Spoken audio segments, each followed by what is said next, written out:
सरकार सकारात्मक आहे आणि सरकार सर्वसामान्यांचं, मी नेहमीच सांगतो, सरकार सर्वसामान्यांचा आणि शिक्षकांचं पण आहे. मला माहित आहे की शिक्षक, मगाशी म्हटलं मी की शिक्षकाला आपला खुश ठेवला पाहिजे. LIC वाले तसं म्हणतात ना, जिंदगी के साथ भी आणि जिंदगी के बाद भी, तसं शिक्षक सेवेत असताना पण आणि शिक्षक निवृत्त झाल्यानंतर पण कामाचाच असतो. त्यामुळे त्याचा योग्य तो सन्मान झालाच पाहिजे. आज आपण लोकसभेची निवडणूक बघितली. आज सगळ्यांनी एक जात, आता मतात जे काय मी त्याच्यात जात नाही, नाशिक नाही इतरही ठिकाणी सगळ्यांनी मोदी हटाव, मोदी हटाव, मोदी हटाव, एकच द्वेष.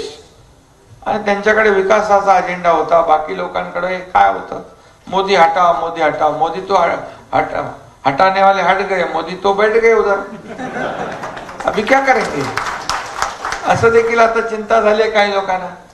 पण ते एकदा झालं, पण तरी सुद्धा NDAचं सरकार आपलं तिकडे बसलं. कारण NDAचं सरकार झालं, प्रधानमंत्री झाले, तरी सुद्धा इकडे ढोल पिटतायत, इकडे फटाके फोडतायत. काय तर पडल्यामुळे पराभव झाला नाही, गिरे तो भी टांग ऊपर, अशातली ती म्हणे ना. काय आनंद, हा आसुरी आनंद. अरे देशाला पुढे न्यायचं आपल्याला, देशाचा विकास, राज्य, देश जगभरामध्ये आपल्या भारत देशाचं नाव सन्मानाने आज लोक घेतात. काय वावडं होतं, काय पोटदुखी होती तुम्हाला. लोकसभा निवडणुकीमध्ये विरोधकांचा खोटा नाटा प्रचार आणि खोटा नरेटिव्ह खोडून काढण्यामध्ये आपण कमी पडलेलो आहोत. लोकसभा निवडणुकीच्या दरम्यान आपल्याकडून देखील काही चुका घडलेल्या आहेत, हे मोठ्या मनाने एकनाथजी शिंदे यांनी कबूल केलं. मात्र जुलैमध्ये होणाऱ्या विधान परिषद निवडणुका आणि ऑक्टोबरमध्ये होणाऱ्या विधानसभा निवडणुकांमध्ये या चुकांची पुनरावृत्ती अजिबात होणार नाही, हे सांगायला सुद्धा एकनाथजी शिंदे अजिबात चुकलेले नाहीत. त्यांनी ठामपणे कार्यकर्त्यांमध्ये विश्वास निर्माण केलेला आहे की विधान परिषदेमध्ये महायुतीला घवघवीत यश मिळेल आणि 2024च्या विधानसभा निवडणुका झाल्यानंतर महाराष्ट्रामध्ये पुन्हा एकदा महायुतीचंच सरकार स्थापन होणार आहे. शिक्षक मतदारसंघाच्या या निवडणुकांमध्ये शिक्षकांसाठी काय काय योजना राबवल्या जाणार आहेत, शिक्षकांचे प्रश्न कसे सोडवले जाणार आहेत आणि शिक्षक आपल्या समाजासाठी किती महत्त्वाचा असतो, हे एकनाथजी शिंदे यांनी अत्यंत प्रभावीपणे सांगितलेलं आहे. आपल्या भाषणामध्ये त्यांनी शिक्षकांचा गौरव केलेला आहे. शिक्षकांशिवाय समाज घडू शकत नाही हा संदेश देत एकनाथजी शिंदे यांनी शिक्षकांप्रती असलेली कृतज्ञता सुद्धा व्यक्त केली. आपल्या या अत्यंत संयमित मात्र तितक्याच तिखट भाषणातून एकनाथ शिंदे काय बोललेले आहेत हे बघूया. खरं म्हणजे देशाची सुजाण आणि संस्कारित पिढी घडवण्याचं काम आज शिक्षक करत असतात. ही ताकद शिक्षकांमध्ये आहे. आणि म्हणून माणूस किती मोठा झाला तरी सुद्धा जेव्हा त्याच्या समोर त्याचा शिक्षक येतो तर त्याच्या आपोआप त्याचे हात जे आहेत, हात जुडले जातात त्याच्या पायाकडे. ही आपली संस्कृती आहे, आपली परंपरा आहे. आणि म्हणून ही निवडणूक आपल्या दृष्टीने सगळ्यात महत्वाची आहे. शिक्षकांचा आशीर्वाद प्रत्येकासाठी महत्वाचा असतो. आणि म्हणून शिक्षकांचे प्रतिनिधित्व करणारे आपले किशोर दराडे यांना तुमच्या सगळ्यांचा आशीर्वाद महत्वाचा आहे. कारण तुम्ही सगळे प्रमुख आहात. म्हणजे आपण या शिक्षकांवर, म्हणजे संस्था चालक, मुख्याध्यापक या मतदारांवर प्रभावीपणे प्रभाव टाकणारे आपण आहात. जरी हॉलमध्ये मीटिंग असली तरी सुद्धा एक एक संस्था चालक, एक एक मुख्याध्यापक, हजारो शेकडो लोकांना आपण प्रभावीपणे दराडेंच्याकडे आपण वळवू शकता. ही ताकद तुमच्यामध्ये आहे. आणि म्हणून मी मगाशी म्हणालो की शिक्षक हा देशाचा कणा आहे, ही वस्तुस्थिती आहे. आणि आज आपण पाहतो की शिक्षकांनी ठरवलं की शिक्षक बरंच काही करू शकतात. इकडचं तिकडे, तिकडचं इकडे.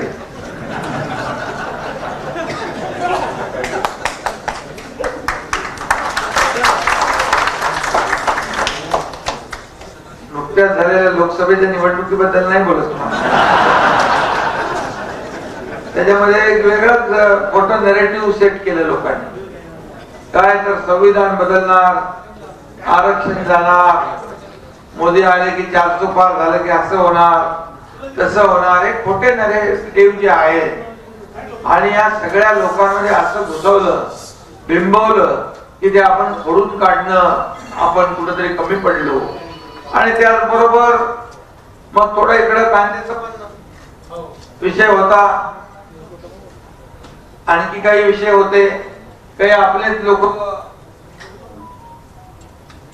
मध्ये उभे राहिले, आपल्या उमेदवार करायला वेळ झाला, काही चुका आपल्याकडून नाही तिकडून झाल्या, आमच्याकडून झाल्या. आणि म्हणून मी तुम्हाला एवढंच सांगेन की आता जे काय मागे झालं त्या पराभवाचं उट्ट काढण्याची संधी आपल्या हातात आलेली आहे.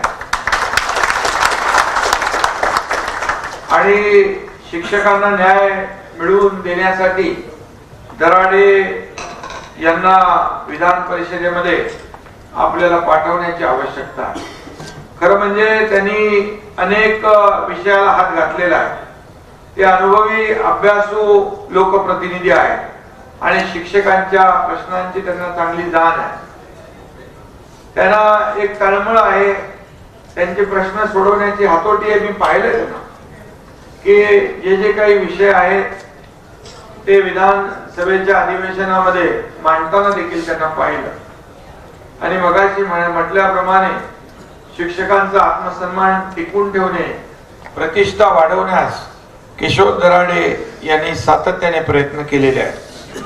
आणि म्हणूनच मी आपल्याला एवढंच सांगेन, शिक्षक शिक्षकेतर कर्मचाऱ्यांच्या प्रत्येक प्रश्नावर त्यांनी भूमिका ठाम मांडलेली आहे.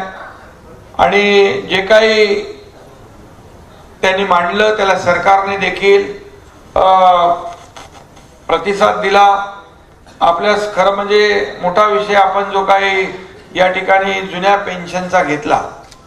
मला आठवतं अधिवेशन होतं आणि सगळ्यांनी संप केला होता.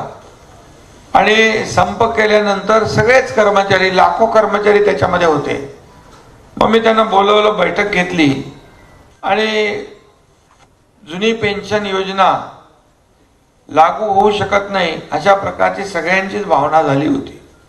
मी त्यांना सांगितलं, तुम्ही एक सरकारचा अविभाज्य अंग आहात, एक महत्वाचा घटक सरकारी कर्मचारी, शासकीय कर्मचारी जे कमी आहेत ते आहेत. त्यामुळे आपल्याला हा सरकारचा गाडा चालवताना विकासही करायचा आहे, प्रकल्पही पुढे न्यायचे आहेत. आपलं जे जो आपला कमिटेड एक्सपेंडिचर आहे, जो खर्च जो आपला आहे तोही करायचा आहे. काही योजना ज्या आहेत आपल्या गोरगरिबांसाठी असतात त्या योजनांचे पैसे द्यायचे आहेत, कर्जाचं व्याजही द्यायचंय, हप्तेही द्यायचे, सगळे द्यायचंय आणि तुम्हालाही द्यायचंय. त्यामुळे असा मार्ग आपण काढा की आपल्या त्यातून मार्ग निघाला पाहिजे. आणि मग तो संप मागे घेतला, मीटिंग झाली, त्यांनी विश्वास ठेवला आणि मी दिलेला शब्द पाळतो. मी त्यांना सांगितलं, तुम्हाला आम्ही न्याय देऊ आणि अतिशय अवघड असलेला जुन्या पेन्शन योजनेचा आपण निर्णय घेतला आणि तो निर्णय घेतला. त्यामध्ये सर्वांनी सहकार्य केलं आणि यामध्ये जे काही शिक्षकांच्या बद्दल एक 2-3 विषय राहिले ते कुठे रे बाबा, 1 नोव्हेंबर 2005 पूर्वीचे सेवेत आलेल्या सर्व शिक्षकांनी कर्मचाऱ्यांना जुनी पेन्शन योजना लागू करण्याच्या बाबतीमध्ये आणि त्याचबरोबर 20%, 40%, 60% अनुदान घेत असलेल्या शाळांना 2011 साली अस्तित्वात असलेल्या प्रचलित धोरणानुसार पुढे अनुदान देणं हा एक विषय आहे.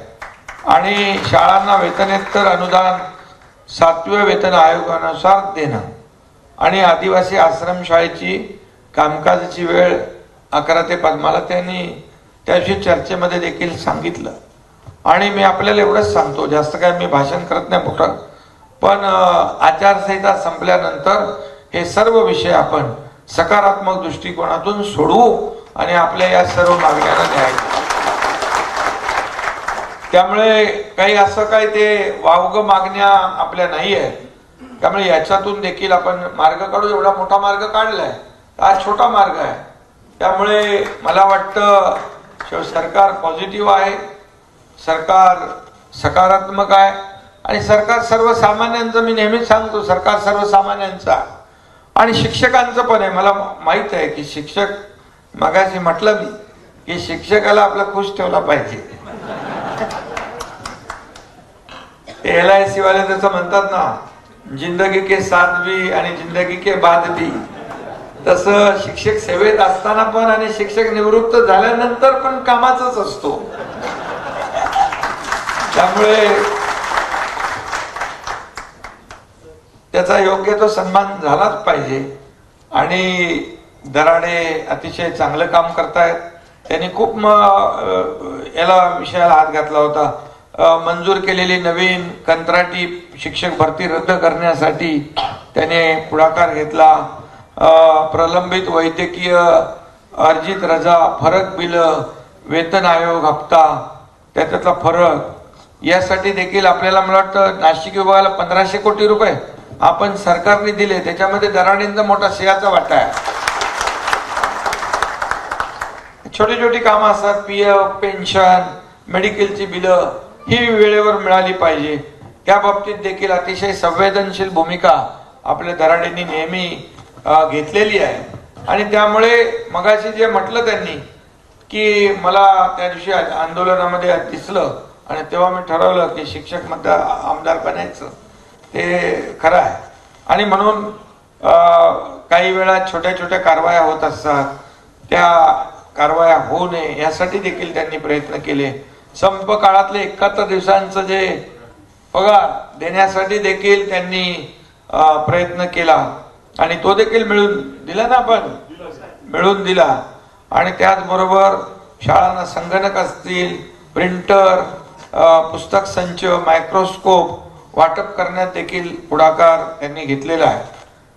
त्याचबरोबर क्रीडा साहित्य, व्यायामशाळा, क्रीडांगण विकास यासाठी देखील त्यांनी अनुदान मिळवून दिलं. आणि म्हणून खूप मोठ्या प्रमाणावर त्यांनी काम केलं आहे. त्यामुळे मी जास्त काय त्यांच्याबद्दल आणखी सांगण्याची आवश्यकता, तुमचा त्यांचा जास्त संपर्क जवळचा आहे. त्यामुळे त्यांनी जे जे काही केलेलं आहे हे आपल्याला माहीत आहे.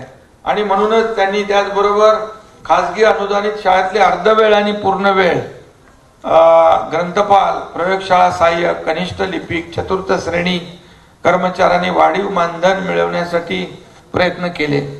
मिळाले की नाही? दिलंय ना, ठीक आहे. बघा, दिलेलं देखील माहित नाही. म्हणजे आपण काय दिलं ते नुसतं एवढं करायचं आणि एवढं सांगायचं, हे असं काय आपण केलेलं नाही. हे या हाताने दिलं आणि ह्या हातालाही माहित नसतं आपल्या. त्यामुळे हे जे काय आहे, हा जे देणारं सरकार आहे, देणारं सरकार आहे आणि अगोदर घेणारं होतं. तुम्ही त्याचा विचार करा आणि आपल्याला आणखी पुढे देत राहायचं आहे. त्यामुळे शेवटी तुम्ही जे काय करणार आहात, तुम्ही सगळ्यात मोठे इन्फ्लुएन्सर आहात, म्हणजे प्रभाव टाकणारे लोक. आज आपण लोकसभेची निवडणूक बघितली. आज सगळ्यांनी एक जात, आता मतात जे काय मी त्याच्यात जात नाही, नाशिक नाही इतरही ठिकाणी सगळ्यांनी मोदी हटाव, मोदी हटाव, मोदी हटाव, एकच द्वेष. आणि त्यांच्याकडे विकासाचा अजेंडा होता. बाकी लोकांकडे काय होतं? मोदी हटाव, मोदी हटाव, मोदी तो हटाने वाले हट गए, मोदी तो बैठ गए उधर, अभी क्या करेंगे, असं देखील आता चिंता झाली काही लोकांना. पण ते एकदा झालं, पण तरी सुद्धा NDAचं सरकार आपलं तिकडे बसलं. कारण NDAचं सरकार झालं, प्रधानमंत्री झाले, तरी सुद्धा इकडे ढोल पिटताय, इकडे फटाके फोडतायत. काय तर पडल्यामुळे पराभव झाला नाही, गिरे तो भी टांग ऊपर, अशातली ती म्हणे ना. आणि काय आनंद, हा आसुरी आनंद. अरे या देशाला पुढे न्यायचं आपल्याला, देशाचा विकास, राज्य, देश जगभरामध्ये आपल्या भारत देशाचं नाव सन्मानाने आज लोक घेतात. काय वावडं होतं, काय पोटदुखी होती तुम्हाला, असं एवढा द्वेष जो आहे. आणि शेवटी या देशातल्या जनतेने, ठीक आहे काही गोष्टी खोटं नॅरेटिव्ह तुम्ही पसरवून संविधान बदलणार. बाबासाहेबांचं संविधान कधी कोण बदलू शकतो काय? अरे संविधान कधी आठवण काँग्रेसला आली नाही, परंतु संविधान दिन साजरा मोदीजींनी केला आणि तो केला. बाबासाहेबांचं लंडन मधलं घर स्मारक केलं आपण. हिंदू मिल सारखं मोठं जगाला हेवा वाटावा असं स्मारक आपण करतोय. त्यामुळे खोटं पसरवून पण खोटं बोला, रेटून बोला, त्याच्यामध्ये काही प्रमाणामध्ये यशस्वी ते झाले. परंतु बघा तरी सुद्धा या देशामध्ये एनडीएचं सरकार आलं आणि आज चांगले फटाफट. पहिलं मोदीजींनी काय निर्णय घेतला तर शेतकऱ्यांच्या खात्यामध्ये डायरेक्ट पैसे गेले पाहिजे त्याची सही त्यांनी केली, त्याच्यावर सही त्यांनी केली. आणि म्हणून मी आपल्याला एवढंच सांगतो की आपल्या राज्यामध्ये जे काही 2 वर्षात आपण काम केलं, आज मी तुमच्या समोर मुख्यमंत्री म्हणून उभा आहे आणि आपण जे आज निवडणुका लढवल्या 15 जागा, त्यातल्या 3-4 जागा बदली. कुठे गेला यमन पहिला डिक्लेअर झाला, नंतर दुसरं नाव आलं, मग परत ते आला. लोकांमध्ये थोडे संभ्रम खूप मोठ्या प्रमाणावर झाला. ठीक आहे, तर त्याच्यामध्ये काही गोष्टी झाल्या तरी सुद्धा उभाटापेक्षा स्ट्राईक रेट आपला चांगला आहे. 13 पैकी 13 समोर लढलो, 7 जागा हा तुमचा एकनाथ शिंदे तुमच्या आशीर्वादाने जिंकला. 19% मत पूर्ण मत जो वोट शेअर 19% होता, त्यातला 14.5% आपल्याकडे आला धनुष्यबाणाकडे आणि 4.5% राहिला. त्यामुळे मतं आपल्याला जास्ती मिळाली. 60 लाख त्यांना, 62 लाख आपल्याला. हे सगळं जे झालेलं आहे या सगळ्या वावटळीमध्ये देखील तरी सुद्धा, म्हणून मी सांगण्याचा मुद्दा एवढा की आपल्याला किशोर दराडे यांना आपल्याला निवडून द्यायचंय. कारण एक तळमळीने काम करणारा, शिक्षकांसाठी, शिक्षकेतर कर्मचाऱ्यांसाठी, संस्थांसाठी, सगळ्यांसाठी, मुख्याध्यापक सगळे जे आले याच्यामध्ये त्यांना मदत करणारा, त्यांच्या समस्या सोडवणारा एक तळमळीचा कार्यकर्ता म्हणून त्यांना आपण उमेदवारी माहितीने दिली. म्हणून तुमच्या भरवशावर, तुमच्या आशीर्वादावर आणि तुमच्या सहकार्यामुळे ते या निवडणुकीमध्ये 26 तारखेला विजयी होतील असा मला विश्वास आपल्या सगळ्यांच्या आशीर्वादामुळे मला वाटतोय. त्यांचा नंबर किती नंबरला आहे? 1 नंबरला 1 नंबर. 1 नंबरला 1 नंबर म्हणजे ते कसं मराठी नाही काढायचं ना, म्हणजे इंग्लिश आकडा किंवा एक आपण सरळ रेष मारली तरी चालेल, फक्त ती वरच्या याच्यामध्ये वर खाली चिटकता कामा नये ना, नाही ते बाद बीज होतात. नाही, मत बाद पण होतात. त्यामुळे तुम्ही जर सगळे हुशार आहे, गेल्या अनेक वर्ष ते काम करताय, तुम्ही बरोबर कार्यक्रम करता आपण. त्यामुळे आमच्या तसं मी 2 वर्षापूर्वी करेक्ट कार्यक्रम केलेला आहे. अरे नाहीतर काय परिस्थिती झाली असती, सगळं बंद होतं. सण, उत्सव, परंपरा सगळं चोप, सगळं बंद, प्रकल्प बंद, प्रोजेक्ट बंद, सगळ्या योजना बंद. मग काय चालू होतं? फेसबुक लाईव्ह चालू होतं. त्यामुळे आता आपल्याला आज या निवडणुकीमध्ये आपण किशोर दराडे यांना निवडून द्यायचंय. आणि तुम्हाला मी विश्वासाने सांगतो, जे आपण 2 वर्ष जे काम केलेलं आहे, आता 6 महिने आणखी आहे, यामध्ये देखील आणि आणखी योजना, त्याच्यामध्ये शिक्षक पण असतील, महिला भगिनी असतील, आपले तरुण सुशिक्षित बेरोजगार असतील, ज्येष्ठ असतील, शेतकरी असतील, या सगळ्यांसाठी आपण काम करणार, निर्णय घेणार आहोत. त्यामुळे आपल्या सगळ्यांच्या आशीर्वादाने, आणि मला शिक्षक सगळे भेटतात, तुमच्या कर्मचाऱ्यांच्या युनियनचे लीडर पण भेटतात. आता या सगळ्या निवडणूक झाल्यानंतर भेटले मला, बोले काही काळजी करू नका, तुम्ही आम्हाला दिलेला आहे, त्यामुळे आम्ही विधानसभेत तुम्हाला देणार आणि पुन्हा महायुतीचं सरकार या राज्यामध्ये आणणार. त्यामुळे शेवटी बघा, देणारेच तुम्हाला आणायला लागतील ना, देणारेच आणायला लागतील ना. त्यामुळे आपल्याला मी एवढंच सांगतो, तुमचा आशीर्वाद सगळ्यांचा किशोर दराणेंच्या पाठीशी असू द्या, एवढीच विनंती करतो. धन्यवाद. जय हिंद, जय महाराष्ट्र. उखाळ्या पाखाळ्या काढत बसणं, उणीदुणी काढत बसणं यापेक्षा काम करणं कधीही चांगलं असतं आणि तेच योग्य आहे. या विचारधारेनेच एकनाथजी शिंदे गेली 2 वर्ष महाराष्ट्र राज्याचा मुख्यमंत्री म्हणून काम करत आहेत. मात्र हे करत असताना त्यांनी खरोखरच उद्धव ठाकरे आणि उबाठा गटाकडून त्यांच्यावर होत असलेल्या टीकेकडे दुर्लक्ष केलं. मात्र या टीकेकडे दुर्लक्ष केल्यामुळे किंवा या लोकांना प्रत्युत्तर न दिल्यामुळे आपण कमकुवत आहोत असा जो एक खोटा नरेटिव्ह पसरला गेला, तो एकनाथजी शिंदे यांच्या लक्षात आलेला आहे. त्यामुळे आता आपल्या प्रत्येक भाषणातून उद्धव ठाकरे आणि उबाठा गटाचा समाचार घ्यायला एकनाथजी शिंदे अजिबातच विसरत नाहीत. खरं तर महाराष्ट्रातल्या तमाम जनतेची, कट्टर शिवसैनिकांची अपेक्षा आहे की मुख्यमंत्री एकनाथजी शिंदे यांनी उद्धव ठाकरे यांना त्यांच्याच भाषेमध्ये उत्तर द्यावं. मात्र कदाचित एकनाथजी शिंदे यांच्यावरील संस्कार आडवे येत असतील आणि म्हणूनच एकनाथजी शिंदे संयमी भाषेमध्ये प्रत्युत्तर देतात. मात्र एकनाथजी शिंदे यांना विनंती आहे की आपण उबाठा गटाचा आणि उद्धव ठाकरे यांचा खोटा प्रचार आणि खोटा नरेटिव्ह खरोखर आक्रमकपणे खोडून काढा. ज्या चुका लोकसभा निवडणुकीच्या दरम्यान झालेल्या आहेत त्या खरंच विधानसभेला जर झाल्या तर महाराष्ट्र खड्ड्यात जाईल. जर महाविकास आघाडीचं सरकार पुन्हा सत्तेत आलं तर यांनी अगोदर 100 कोटींची वसुली केली होती, आता 1000 कोटींची वसुली करायला हे मागं पुढं बघणार नाही. तेव्हा ज्या लोकांपर्यंत हा व्हिडिओ पोहोचलेला आहे त्यांनी देखील सुज्ञपणे या गोष्टींचा विचार करायलाच हवा. मित्रांनो, आजचा हा व्हिडिओ तुम्हाला कसा वाटला, एकनाथजी शिंदे यांचं भाषण तुम्हाला कसं वाटलं हे आम्हाला कमेंटमध्ये नक्की कळवा.